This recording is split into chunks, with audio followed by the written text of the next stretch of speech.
Hello and blessings, beautiful souls. Avalon here, and I'm just standing outside in the backyard. The sun is smiling down on me for a change today.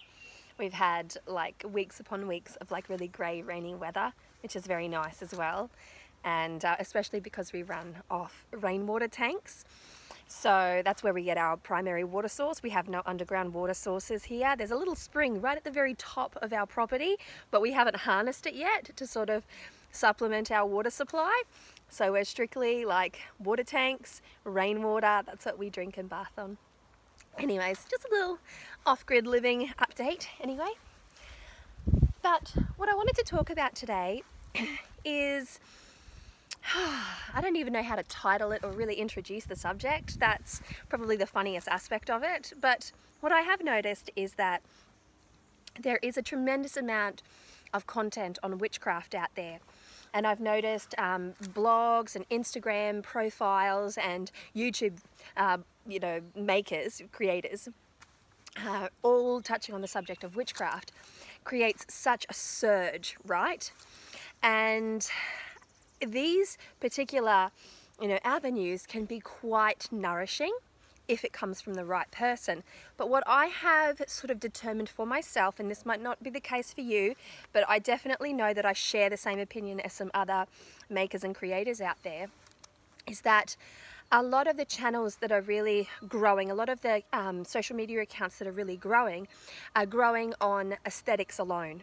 It's not knowledge. It's not the nourishing type of knowledge that's going to assist you to really lift you up and increase your knowledge base and create a sense of confidence in your intuitive faculties, or a sense of confidence in your personal practice. And that's something that sort of worries me a little bit, but at the same time, when I stop thinking about it, I just stop thinking about it.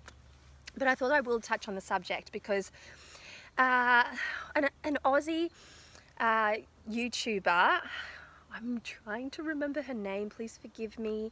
Her first name is Lee. I haven't forgotten her first name. I will link this video below. She was talking about the witch aesthetic, which I thought was a fantastic video, and I agreed with so much of it, and I loved it. I just loved it, right? And it got me thinking about this thing, aesthetic versus knowledge, and I found a disparity between the two. And that, to me, breaks my heart. It actually breaks my heart. Now, for you to understand a little bit about my story, I have spoken about odd dribs and drabs of my story over the course of the 5 years that I've been on YouTube, but here it is. I am a hereditary practitioner of witchcraft, and I'm not talking about tabletop witchery or granny stories here. I have a defined legacy of witchcraft. My sisters, we all initiated, we all went through the processes, we all did the thing, and it wasn't something that was just exchanged in conversation stirring a pot in a kitchen. It was something that I had my initiations to do. I had to sit in my initiations, I had to do my détardes, I had to wash my head, I had to, place my offerings to my orishas. I had to do stuff in order to really create that sense of connection with my ancestral practice, right? So I am a hardcore practicing hereditary witch, and I continue to cultivate my ancestral practice and my own personal practice from a spheric point of view. It's important to me to do that. But I have a substantial amount of knowledge in my personal practice, knowledge that I have been able to cultivate over a significant period of time practicing witchcraft, knowledge that has been handed down to me, knowledge that I have, consumed through books and conversations with other people. I have studied the craft non-stop since the day I arrived in this world. It has been presented to me in one way or another since the day I arrived in this world. My sister wouldn't define herself as a practicing witch because she doesn't want to define herself as a practicing witch. You could ask her any question at all about witchcraft and she would be able to answer you more than any newbie that I have ever seen on YouTube, or any Instagrammer that I've seen doing videos or posting friggin' beautiful photos. And I love it. I love seeing the witch aesthetic out there. I love seeing the beautiful photos, and I love seeing, newcomers to the craft talking about it. But what bothers me is that knowledgeable witches, extremely knowledgeable witches, like ridiculously extremely knowledgeable witches, are being passed over for the aesthetic. Now, I can rattle off a couple of names here. Joey Morris for starters. What a fucking legend. What a fucking legend. She knows her shit. She contributes to the community like nobody else does. Chris Ashburn, she's a hereditary practitioner of witchcraft. Her mother is an actual witch. She is a death midwife. She has a tremendous body of knowledge underneath her. And these are small channels in comparison to those who have already earned their buttons or have thousands of subscribers. Perhaps it's because they're not aesthetically like witchy, but at the end of the day, what's more important, the foundation of knowledge or looking like a witch? I'm often told that I don't look like a witch. And I'm thinking to myself, what the fuck does a witch look like? Like, really? But apparently in this day and age, that a witch has a look. Apparently there's an aesthetic for witches. I should be somehow dressed in black with my face painted in a way or my hair coloured in a particular way. And I'm not critiquing anyone for doing that, because there are some people that are just called to the colour back, that want to express themselves through fashion, and that's perfectly fine. But the focus has shifted away from that foundation of knowledge, from that deep learning of the craft, from that one-on-one mentorship, from that, you know, really understanding, listening to the word and processing the information, and then creating a verbal exchange on the basis of information, on the basis of what that information brought to you, brought into your life, on how your intuition really reacted to that information, and how your intellect really reacted to that information, or your shadow really reacted to that information. No, that's not what's happening anymore. And I'm not to say that people don't do it, because they certainly do. I get some really hella thoughtful comments on my YouTube videos, on my Instagram posts, and now that I'm on Patreon, I get some really, like, I encourage the thoughtful exchange, because that to me is important, and that to me is how you learn. There are incredible, incredible avenues for learning the craft for free, mind you, on YouTube alone. Annika Garrett, God, that woman loves to put out some wonderful, like, information out there, like amazing information. Crimson Fire, she's an Australian witch that runs the Eternal Flame Coven. She teaches the craft. She mentors people in the craft. She knows her shit. She just knows her shit. There are people like Lady Gravedancer who have been practicing their craft time and time again over an extensive period of time, like many years. That's many years. Some of it's even familial. I don't quite know the full story of Lady Gravedancer, but I do know that she's been at it for a very long time, and you can see the confidence in her craft. Like, she's incredible. There are incredible sources. What's the other one? Annie? She goes by the name Annie, but I cannot remember her name. She created the Greystone Path, where she's mentoring people in aspects of witchcraft and Wicca. I think predominantly Wicca, but don't quote me on that. I'm gonna link everything in the description bar. But she puts out some thoughtful musings. There is, it's a Gaelic name that I can't pronounce at all, but she's a writer. She is a writer and the creator of the Wolfing Howl Press. She's wonderful. She's on YouTube. She's wonderful, an amazing woman. And she sits in her kitchen and she tells you the story, and she'll touch on such wonderful topics, and she has a beautiful accent and a wonderful way of delivering information. And it perplexes me.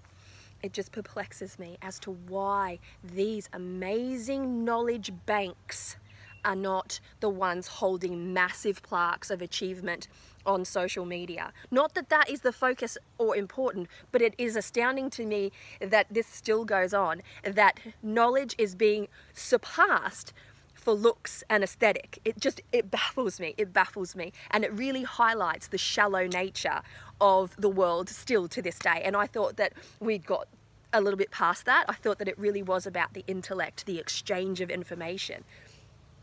But not for everybody. Yes, for some, and probably a good amount of people are still like, nah. For me, it's about critical thinking. For me, it's about what they have to say. For me, it's about the learning. Don't care what that person looks like. I don't care what that person sounds like. If the information is good, if it's thought-provoking, if it's nourishing, if it's educational, if it's anything that really triggers a response, that to me is somebody that I want to watch. I want to learn from, I want to engage with, I want them as part of my social media circle, because that's important. Let me throw out another name for you. Benabel Wen. Benabel Wen happens to be a vault of information. A vault, a freaking vault. The woman articulates herself with a surgeon's precision. She is well-read, well-learned, educated. Some of her practice is ancestral. She grabs it from her, you know, not just from her culture, but also from her family's practice, because that's just the way that it is, right? And by comparison to some who serve out just really crappy generic content that they've basically picked up a Cunningham book and gone, right, that's what I'm going to talk about today. Colour magic as per Cunningham, right? That's it. And I appreciate people sharing basic knowledge. I really do. I genuinely do. But that's where it's sort of, that's what it's all about, is, you know, beautiful faces sharing basic generic content and then excelling. And it's not that, it's not a competition to me. It's not that it bothers me that a channel that is a beginner sort of like witch channel and a beautiful person, you know, that doesn't bother me. If they've got 100,000 or a million subscribers, that doesn't bother me. For me, it's not about the numbers. It's more about what happens when you reach those numbers. Now, let me explain to you. When you reach a certain level of, I guess, a following, a social media following, across any platform this is, you become seen as an expert. People approach you to be creators, to write books, to do, you know, appearances, and to share your knowledge. And here we go, we're sharing this almost empty knowledge or regurgitated knowledge. There's a lack of something substantial there, and that really bothers me because I've seen it, not just in the witch community, but in many other communities across the board. I think this happens, you know, everywhere, really. But for me, my primary focus here on social media is witchcraft, it's tarot, it's things of this nature. And I notice it in tarot as well. I notice like that people are reading tarot and practicing tarot and have genuinely no knowledge of tarot whatsoever. And like, it's baffling. Like, professional readers, like there's a quite a big circle of open-hearted, you know, wonderful, incredible, informed professional readers that I interact with on a regular basis, that, you know, that this conversation seems to come up all the time, is like, this person knows nothing about tarot, yet they're trying to sell a 101 course about tarot, and you can clearly see that they know nothing about tarot. But to the outside looking in, to the outsider, to the beginner, they don't know the difference. But because that person might present themselves really well, it's a presentation thing, you know, it creates this guise, it creates a persona in which you feel like you can place your trust in, especially if you're a person that doesn't have any knowledge in a subject matter. Like, yeah, that person's got a polished video, they look really well, they speak eloquently, I'm going to place my trust in her. I'm going to give her something that's very important, a resource that is very important: my time. My time, my attention, very important resources, right? I'm going to give that to that person. Whether or not that person actually knows what they're talking about is neither here nor there. And so, to me, it's just like this little, it's a point of irritation to me, especially when I see beautiful creators out there, creators that I have interacted with since I have been on YouTube. Again, all the names that I previously mentioned, I interact with them regularly. I don't actually interact that much with Lady Gravedancer, but I've got mad respect for her. But all of the other people that I've mentioned, I interact with them. I have these incredible, thoughtful exchanges behind the scenes. We have these wonderful, like, amazing, like, exchanges, and they're so knowledgeable, and they're such incredible people. And they have credentials. They actually have credentials. Chris Ashburn, she has credentials. She is a death midwife. She has her credentials listed on her website, something that I think people need to do more of these days. Like, where do you get your credentials? You're selling, you know, healing medicines and healing balms and things like that under the guise of witch and all of this. Where do you get your credentials to do that? Is it safe? Have you listed, you know, your ingredients on there, you know, in a way that would make a person aware of exactly what is in that content, so they don't suffer any kind of allergic reaction or otherwise? And I must confess that I have seen tons and tons. I've actually bought things that are not listed. Calendula ointment. Okay, this is calendula ointment. What else went into it? What's the basis for the calendula ointment? Could it be beeswax? Could it be soy? Could it be some kind of lard or fat? Like, you just don't know. People don't put that sort of stuff on there anymore. And it's marketed as genuine calendula oil, and it's authentic, and it will do this, this, this, and this for you. But you don't know, right? Now for me, that's a bother unless I know the person that's making it. You know, I have a friend of mine who makes amazing, you know, potions and elixirs and creams and balms and all those kinds of yummy things. And I have been in her kitchen as she's making them, and I know what goes in them. And that to me brings me a sense of trust, right? But such is not the case for everything. And for me, it's so much about what the packaging looks like. It's so much of what the person looks like. It's so much about what the person sounds like and how their general appearance is. And I'm not talking about their personal appearance per se. It's across the board. You might never see a person's face, but all you might see is their products and the aesthetics of their products. And the aesthetics might be really, really beautiful. Now, prime example, I arrived here in Tassie, you know, weeks and weeks ago now, like 2 months ago, and my father had bought me like pretty much $70 worth of this artesian soap as a little gift. Really pretty stuff, cupcake looking things, and oh, just lovely. And the kids, of course, they went berserk. And that was it. There was no pamphlet given. It was just soaps put in a paper bag, which I appreciate because I'm zero waste. Soaps put in a paper bag, bought at a market here, all very lovely. All my kids had a reaction. My 2 daughters ended up with severe, severe thrush from it. And I removed the soap and it went away. And so, prime example, the packaging is everything. The packaging is everything these days. And that breaks my heart because there is so much more to it. I can't tell you how many, you know, plates of food I have consumed and look down at it, I'm like, this doesn't look great. And then put it in my mouth, I'm like, that's amazing. It really is a case of don't judge a book by its cover, and it's one of the oldest pieces of advice that is still said to me personally to this day, and yet that is exactly what occurs. And it does bother me. It actually does bother me. It bothers me when I see incredibly talented and knowledgeable people being passed over for sheer aesthetics alone. That bothers me. Is that a trigger? Is that some kind of shadow? Probably. Do I need to get over that? Probably. But when I lay my head down at night, I'm not losing sleep over it. I'm just confident in what I know and what I can give. And my focus for myself is, what can I give? What can I give? And I trust my source of information, and I trust the people whom I'm learning from because I know their sources of information, because I've taken the time to get to know them and also to create a dialogue with them and to try and understand where they get their stuff from, you know, where they've learnt from, and you know, and what they're studying right now. And a good witch especially will tell you what she's studying right now, will tell you the great book that she's read. Well, you know, they will talk to you about these kinds of things because it is important. Misinformation in witchcraft is rampant. It is rampant. The kinds of shit being pumped into modern day witchcraft books right now, it just boggles the mind. It actually boggles the mind. You're like, this is historically inaccurate. No, there's no substance to this. There's no foundational evidence to this thing, to this quote, to this statement at all. And yet the beginner witch will pick up that book and go, wow, not necessarily coming at it from, you know, potentially an academic point of view where you cross-reference things, you know, across 5 resources, 10 resources, and so on and so forth. You just, you know, you're hungry for knowledge when you're young and you're new to the craft.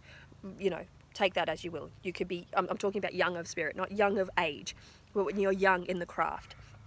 You're hungry for knowledge. You want to ask the questions. You want to learn as much as you can. It becomes such an exciting time. It's the quickening. It's the spring of your life, right? And you're the feisty hare. And it's incredible. It's incredible, right? And to start putting in front of that individual who is thirsty for knowledge, crap, unsubstantiated crap, with you know, massive, like, following on social media. This book here, photographed across social media, hashtagged, you know, some really big accounts are photographing the book, and you know, they're doing the thing, and all of a sudden that's the book. Oh my god, this is a hot book, and yet it's a crap read. It's a crap read loaded with misinformation. And honestly, I don't want to put any author down right now, but I have at least 5 names or titles of books in my head that I'm just like, encyclopedia, Google, Granny Google, encyclopedia, somebody do their research, please. Somebody say something about this. But I'm not here to put anyone down at the same time. I'm really not. I don't want to influence a person's opinion about another person at all. I don't want to damage somebody's social media reputation. That's not what I'm saying. But I would like to shine a light on those people that I know for a fact have an incredible body of knowledge underneath them. And oh my God, just like to look at the, you know, them on social media alone. Just on social media alone. I mean, Benabel went tremendous. She's got books out at the moment, but her YouTube channel is small by comparison. And I could honestly, there are channels out there that talk about witchcraft that are massive, massive, massive channels. And the center points of those channels are virtually clueless.